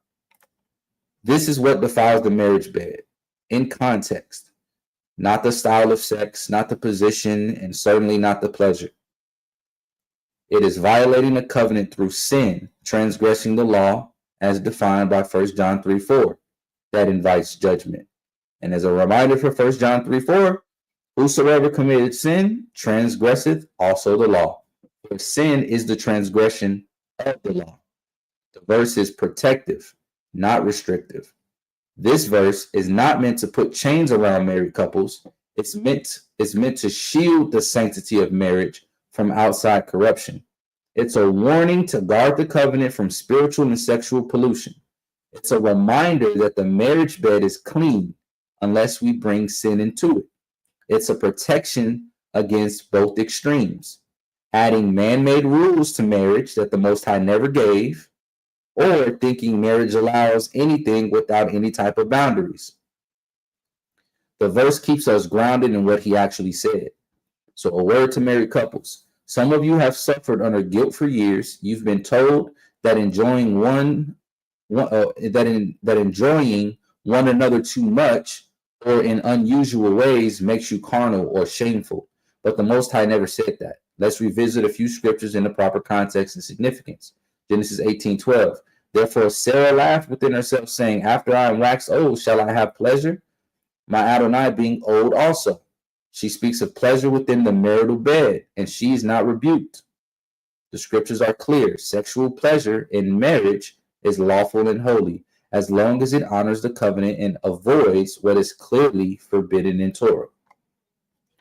Romans 4:5, where no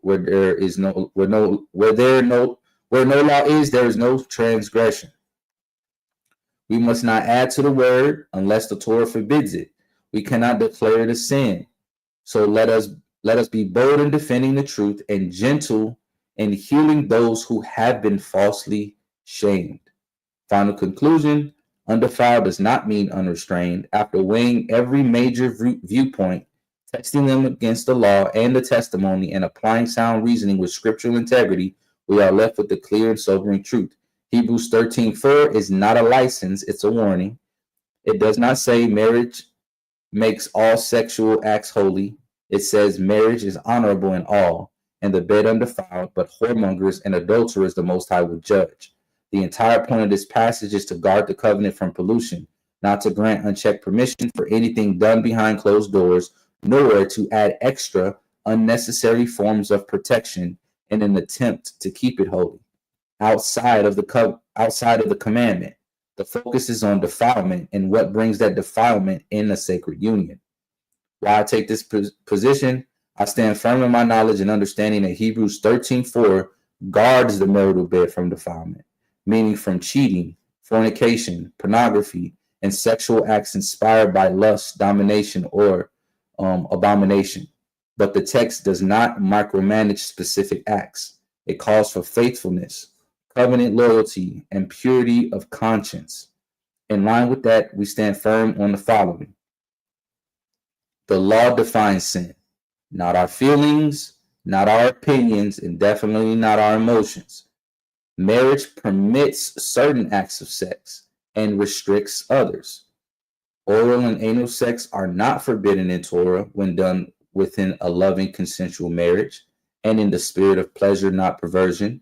Nowhere in the Torah does it say, thou shalt not stimulate thy spouse orally, or thou shalt not have rear entry. That silence should not be turned into a man-made law. The primary focus is the intent and condition of the heart. This piece right here is what the main part of it is. You can do something that is completely accepted within the scripture, right?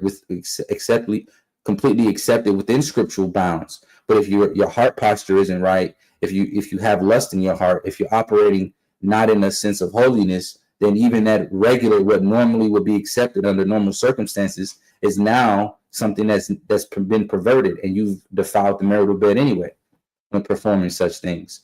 To claim otherwise is to do exactly what the Pharisees did. They teach for commandments the doctrines of men. Mark 7:7. He says, how in vain do they worship me, teaching for doctrines the commandments of men.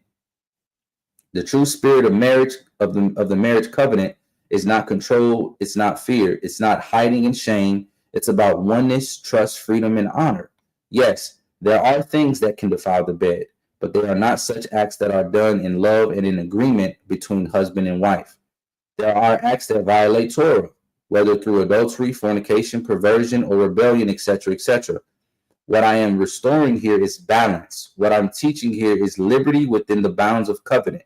What I'm rejecting is false shame, the kind that comes from the religious trauma, man-made restrictions, doctrines rooted in fear, not faith, and societal taboos, right? Again, this study is not to say you should do certain sexual acts. It's simply giving you the true context of the scriptures.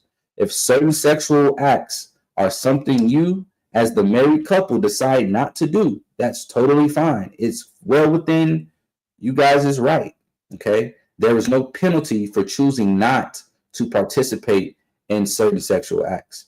But because you don't prefer it, does not make them sin, wicked, or an abomination.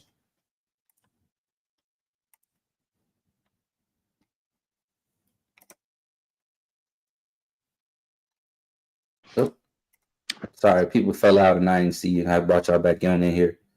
But yeah, like, I'm not saying you gotta do one thing or not do another thing. It's just giving you the information so you can make an informed decision. So many people have been restraining themselves from certain sexual acts and felt so much pressure and shame not being able to express themselves because they felt like if they express themselves in a certain way that they're somehow transgressing or somehow committing sin, right? And then on the other side, you got people that have been doing everything under the sun thinking it was okay and not realizing that they were transgressing because they were crossing certain lines that clearly is within the scriptures telling them, hey, you're not supposed to do that.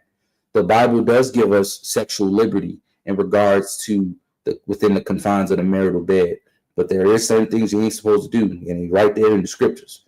But if it's not in the scriptures, we can't force things onto people and claim it as, oh, this is the commandment, right? Whenever we do that, remember a while back, I want to say this was probably a year ago now. I don't even want to say a few months because, we on episode, 162 now, right? But we talked about, actually, it was the bed. It's so funny, right? We talked about the bed, where let's say the law says you can't touch the bed. Well, then the Pharisees come into the situation and they're like, we really don't want nobody to touch the bed. So let's add another rule and say instead of touching the bed, you can't come within 3 feet of the bed. And then later on, they add another rule because they don't even want someone to come within 3 feet of the bed and then even be tempted to touch the bed. So they say you can't even come into the room at all, right? You can't even enter into the room.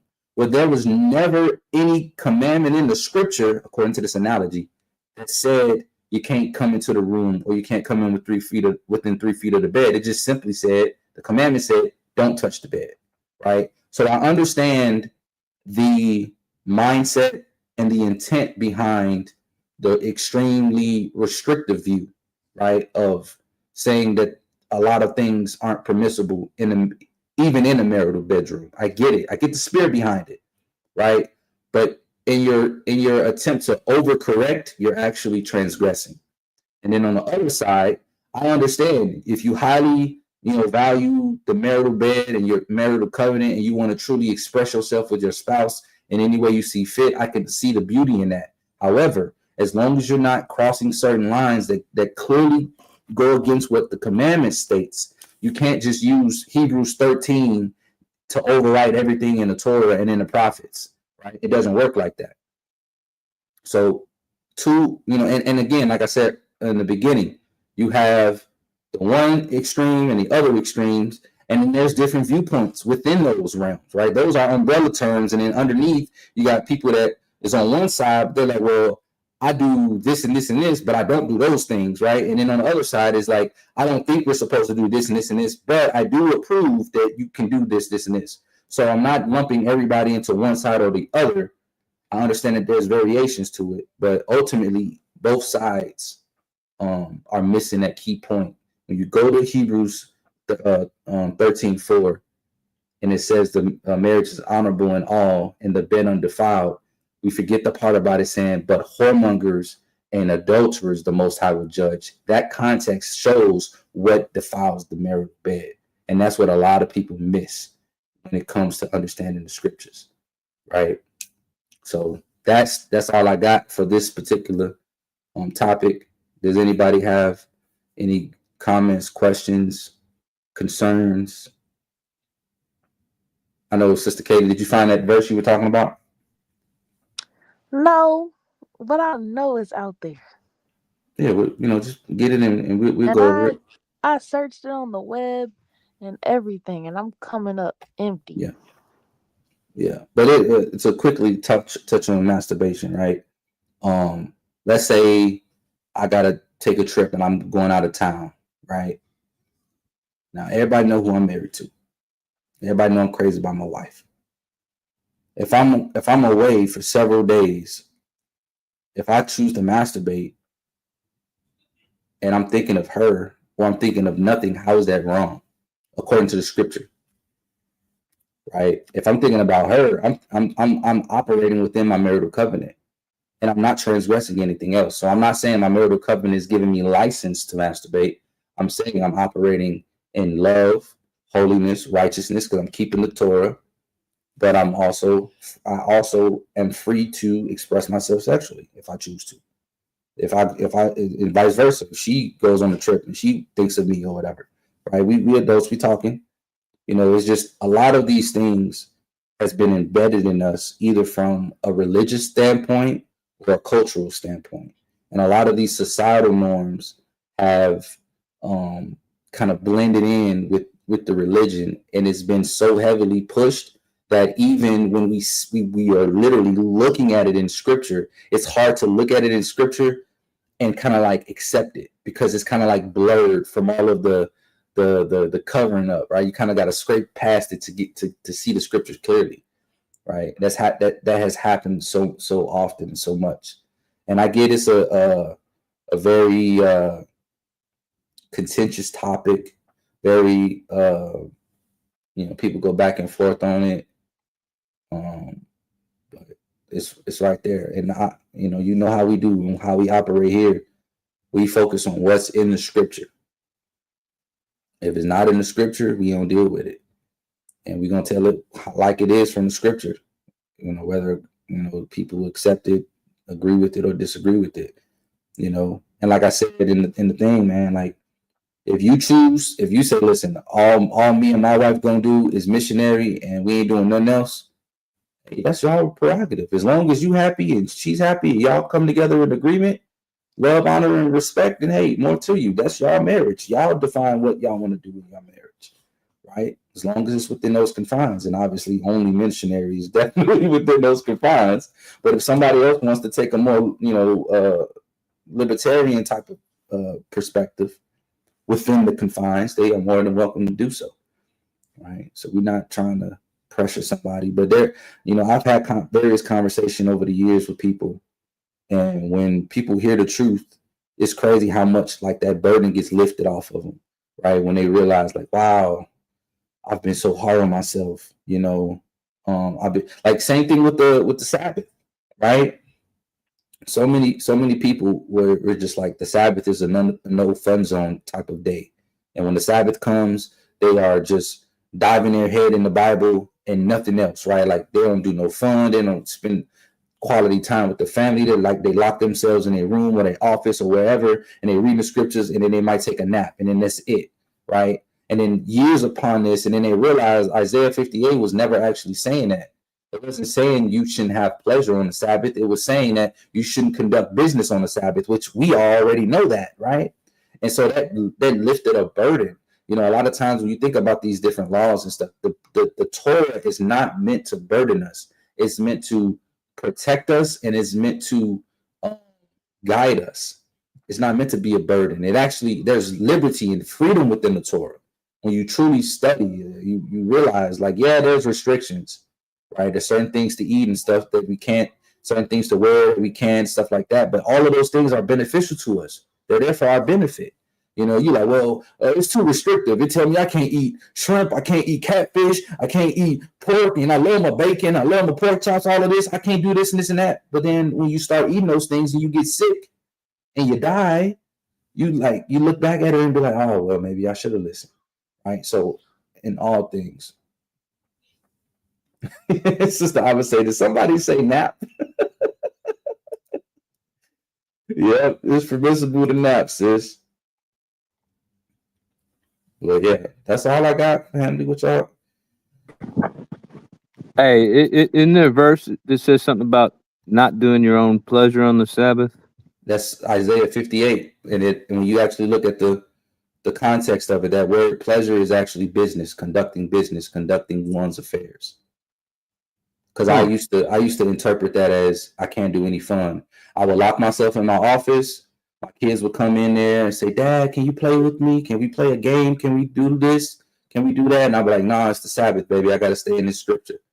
And when I finally read that and actually read it in context, I felt so bad. But I felt liberated, right? Sabbath is fun. You're supposed to enjoy it.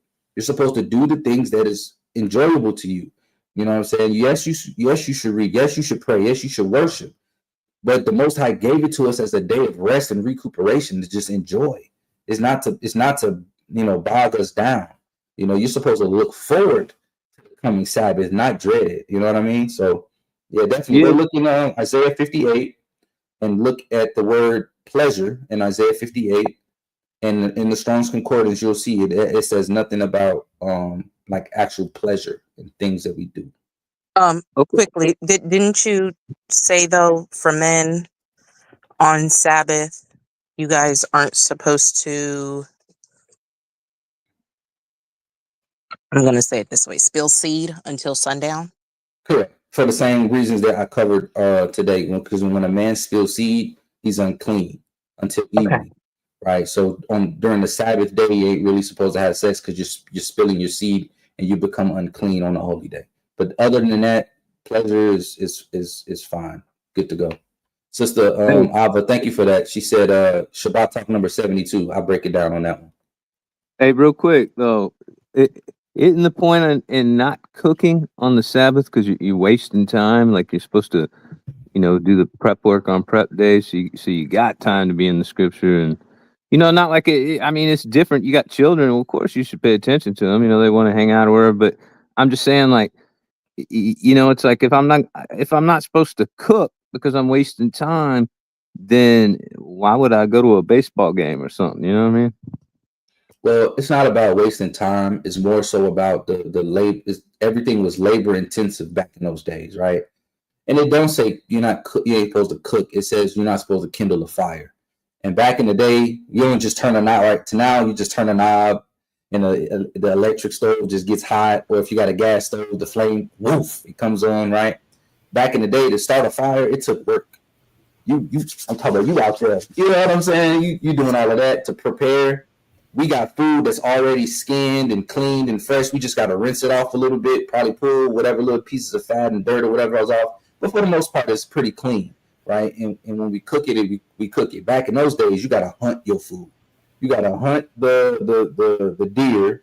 You got to kill it. You got to gut it. You got to fit. You got all of that took several hours. It was a lot of labor, a lot of work that went into preparing your meal, and then to kindle the fire, and then to cook the food before you could eat it.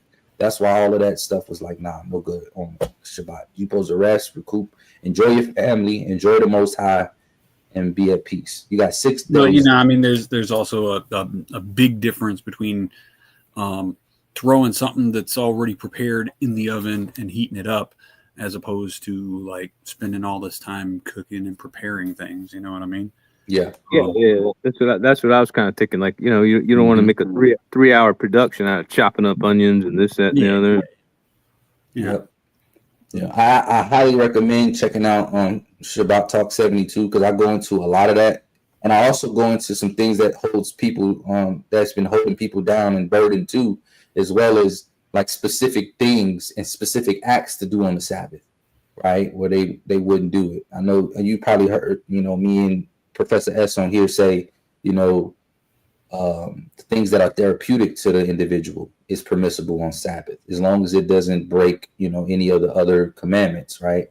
For example, go ahead. I just want to say real quick. So, when I first started keeping Sabbath, of course, I thought it was Saturday, but, it's kind of like, well, I didn't want to go to a restaurant or something because, it's like, don't even, you ain't supposed to make the strangers work for you either. It's like, well, by me going to, they were going to work anyway, but by me walking in that restaurant, I'm a customer that they have a reason to be there for on the Sabbath when I'm kind of causing them to work. Because if I didn't show up, and everybody didn't show up, then they wouldn't be coming in. So I don't know. I just kind of felt like I get where you're coming from that, but at the same time, whether you went to that restaurant or not, then they would still be there. Now, I'm not saying you should go to a restaurant on the Sabbath because you go to a restaurant, you got to pay, right? You got to do that transaction, and the transaction is a no-no. But outside of the transaction with the spirit family, of it, right? Something like that. If you have a business and you have employees that work directly for you, or you have a maid or a nanny or somebody that's an assistant, somebody that works directly for you, they're not supposed to work on the Sabbath. You can't control what the other people do. You can't control what the world is doing because they don't honor the Sabbath. They're going to be there regardless. Right. Yeah, right. It's like if you go to the park and they got whatever landscaping company they hired is out there blowing leaves or cutting the grass. It's or the people that it's not because you were trash and throw the trash away. So yeah, they're gonna do that. They're gonna do them regardless. In that regard. So I'm good with that. But let me ask you something. Let's say I started another business. I used to have a little construction business, and let's say I started a business and I got 4 or 5 people working for me, and they ain't Hebrews, ain't in covenant with Messiah. So Right. Do you say, well, they want to work, go ahead and let them work? Keep the schedule going, everybody's happy.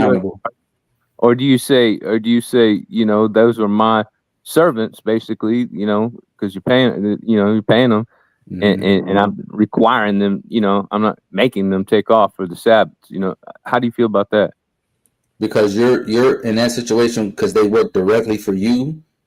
They're your responsibility. They're classified as your workers, your servants. They're not supposed to work on the Sabbath. On the Sabbath, you and everyone in your entire household, right? And household is not just the home you live in. It's your entire estate, everything that's connected to you. Everything shuts down on the Sabbath. So yeah, your employees and everything. Yeah. Yeah.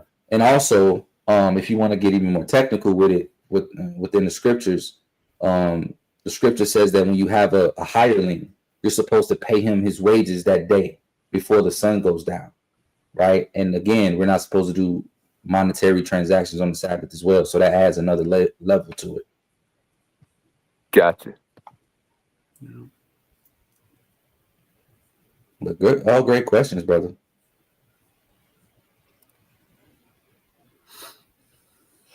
Yep, Sister Ava says in that case you're also spending money, which is a no.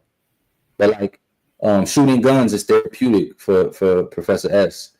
It used to be therapeutic for me. I haven't done it enough to say it's therapeutic for me, so I kind of put that in a separate category for now. But when I was in Guam, it absolutely was. And what I would do is, because the gun range costs money, you have to pay an entry fee. I would pay it prior to the Sabbath. I would pay it the day before or 2 days before. And I would already have all of my stuff. I wouldn't have to buy anything. I wouldn't have to buy any ammo or nothing like that. I had all of my stuff. I would just go and be out there a couple hours shooting off some rounds, breathing, just taking a load off and just enjoying the Shabbat. And there was nothing wrong with that because it was a joy of mine. It was a delight. There's no transgression there. But that looks different for everybody. For some people, they might like to, go for a walk in the park. Some people might like to swim, right? Whatever the case may be. If it's joyful to you, if it's a pleasure to you, you're not restricted from doing that on the Sabbath as long as it doesn't involve spending money or any of the other stipulations in the Torah.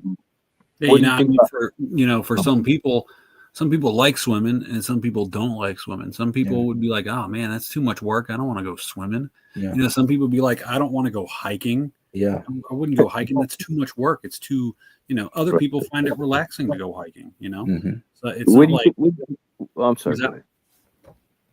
I was gonna ask, but what do y'all think about traveling? You taking a 3-4 day journey. Well, maybe you don't want to have to buckle down a motel for 24 hours. Or you think, you fill up the night before and you just keep on rolling until you run out of gas and as far as you can go and you fill back up after. That's what I do. Yeah. Yeah.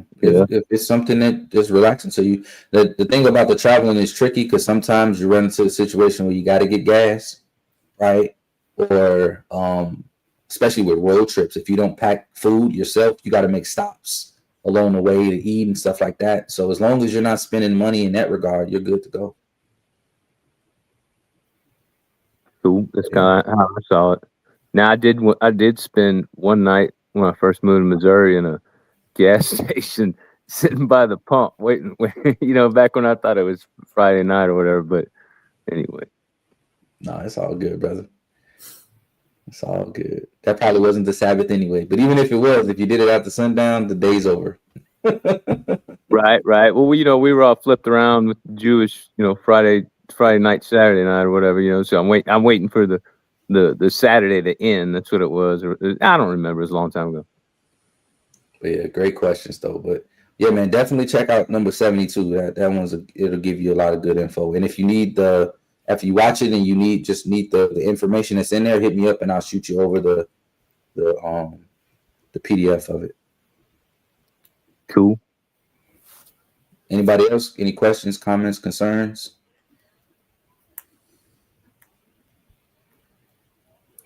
All right, family. Well, I pray that today was edifying. I pray that it, open some eyes. Maybe we had a certain perspective of that verse. Maybe you had a certain interpretation of that verse. I'm not saying take my word for it. Go look and do your own due diligence, of course. But pray on it. See if it, if you have a different perspective than me regarding this, see what the Most High say. But with that being said, family, may the Most High bless you, keep you, camp his angels around you, and give you peace. That is shalom in Messiah's name. Shabbat shalom, family. Shabbat shalom. Shabbat Shabbat shalom. shalom. Shabbat shalom, fam. Shabbat shalom. Super cranky.